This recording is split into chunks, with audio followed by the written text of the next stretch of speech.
नमस्कार। पहले मैं द्वितीय अध्याय के स्वधर्म के ऊपर एक कहानी सुनाई थी। अभी स्वधर्म को और अच्छी तरह से समझने के लिए दूसरी कहानी सुनाती हूँ। वर्षों पूर्व एक राजा हुआ था। वो बहुत चतुर था। उसने प्रधानमंत्री के स्थान पर एक छोटे लड़के की नियुक्ति की। वो लड़का मात्र 16 वर्ष का था, परंतु उसकी बुद्धि और निष्ठा देखकर राजा ने उसको प्रधानमंत्री पद पर नियुक्त किया था। उसकी माँ, उसके चाचा, मामा आदि सगे संबंधी समझते थे कि प्रधानमंत्री तो अपने ही है। एक बार सीमा पर युद्ध प्रारंभ हुआ। प्रधानमंत्री अपनी राजधानी छोड़कर सेना लेकर युद्ध के लिए निकल पड़े। राजधानी में प्रधानमंत्री नहीं है ये मालूम होने पर एक दूसरे शत्रु ने राजधानी पर हमला कर दिया। प्रधानमंत्री के मामाओं ने ही शत्रु को ये जानकारी दी थी। कौन सा क्षेत्र लूटना है, कौन सा क्षेत्र जलाना है, ये जानकारी भी मामाओं ने भी दिया था।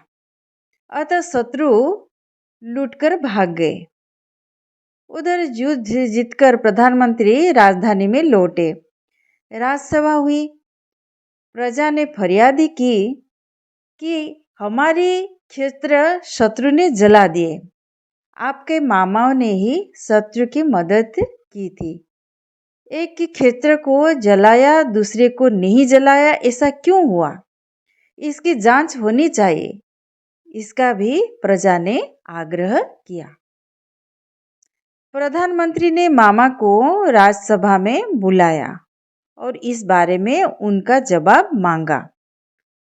मामा घमंड से बोला, तू तो अभी छोटा है, फिर तू हमारा भांजा भी है, इसीलिए लोगों की बातों पर तुझे ध्यान देना जरूरी नहीं है।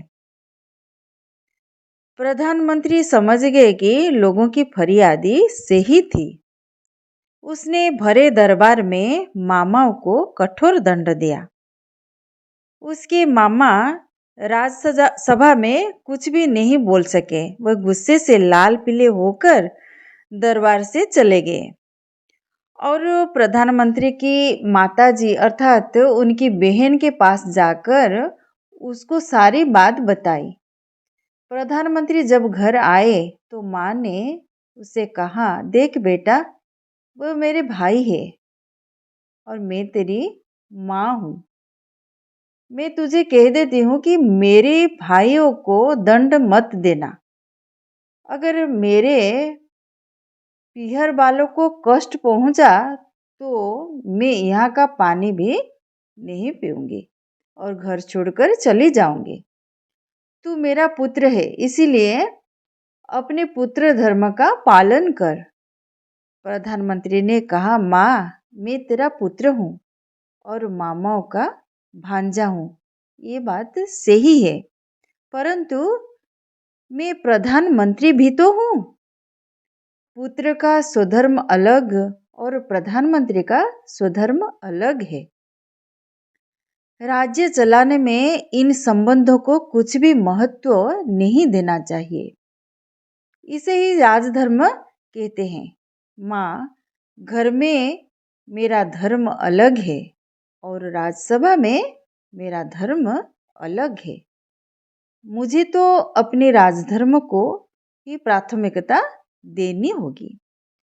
उसने मामाओं का दंड माफ नहीं किया। उसकी माँ घर छोड़कर चली गई।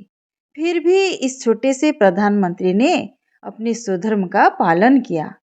उसने सिद्ध कर दिया कि एक ही व्यक्ति का स्वधर्म भी समय समय पर बदलता रहता है।